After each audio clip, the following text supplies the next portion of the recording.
Moments ago, Pope Francis laid out his case to curb climate change and protect the environment.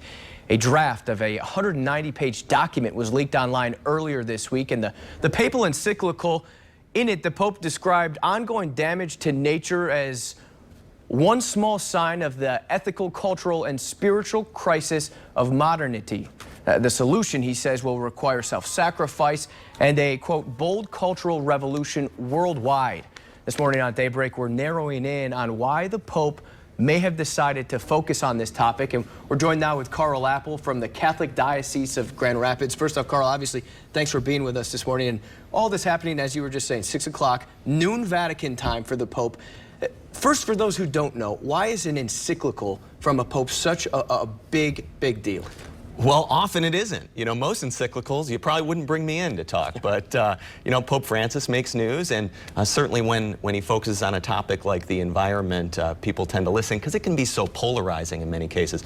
Yeah, an encyclical is, as it sounds, it's a document that's meant to be circulated. It's targeted towards an audience of bishops, and then through them to the greater Catholic world, and it focuses on a specific area of Catholic teaching, either for education or, in this case, as we're hearing, action.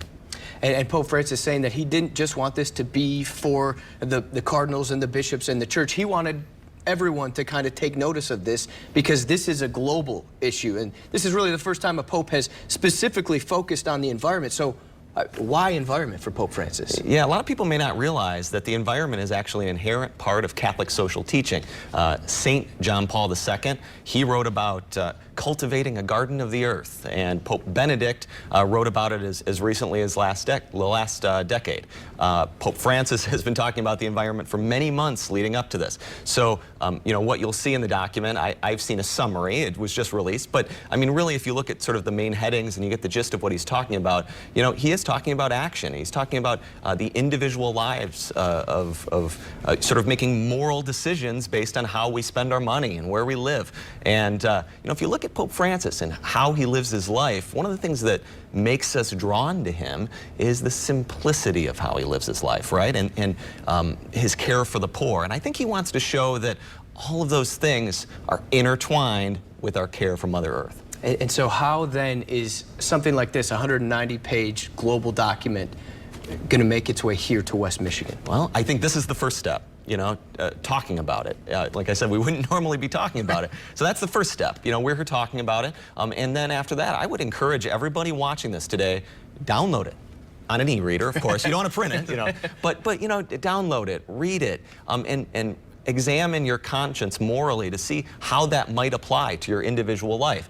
Beyond that, Bishop Walkowiak and his staff at the diocese will read it, the priests of the diocese. And, you know, we're an 11-county diocese, not only here in Grand Rapids, but out in the country, you know, and we'll discuss how it can be applied that way. I think we're very lucky to live in a town like Grand Rapids, as we know, that's very green, and cooperation among business and government is very common. So, you know, it'll be exciting how we can apply that here. Printing it might be counterintuitive to maybe what he's doing in this encyclical. But real quick, while we have you here, Carl, he will be here in the United States in September.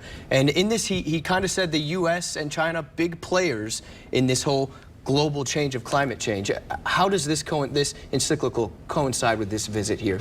Well, we don't know yet. We do know that he's coming to New York, Washington, D.C., and Philadelphia for the World Meeting of Families. We know he'll speak to some UN officials. We know he'll speak to a joint session of Congress. We don't know what he'll say. It seems that he would probably address the environment in light of this encyclical. But if we've learned anything about Pope Francis, we've learned that we don't know what he's going to say. We've learned that he's not afraid to ask tough questions and not afraid to be disagreed with. And Pope Francis today comparing global warming to getting the flu, saying your body temperature rises just 2 degrees, you can get awfully sick pretty quick. That's right. And, you know, he's a Jesuit. He cares about the poor. I mean, that's, and the way he looks at it is really that when you're talking about climate change and a bad environment, it tends to affect the most vulnerable in our community the worst.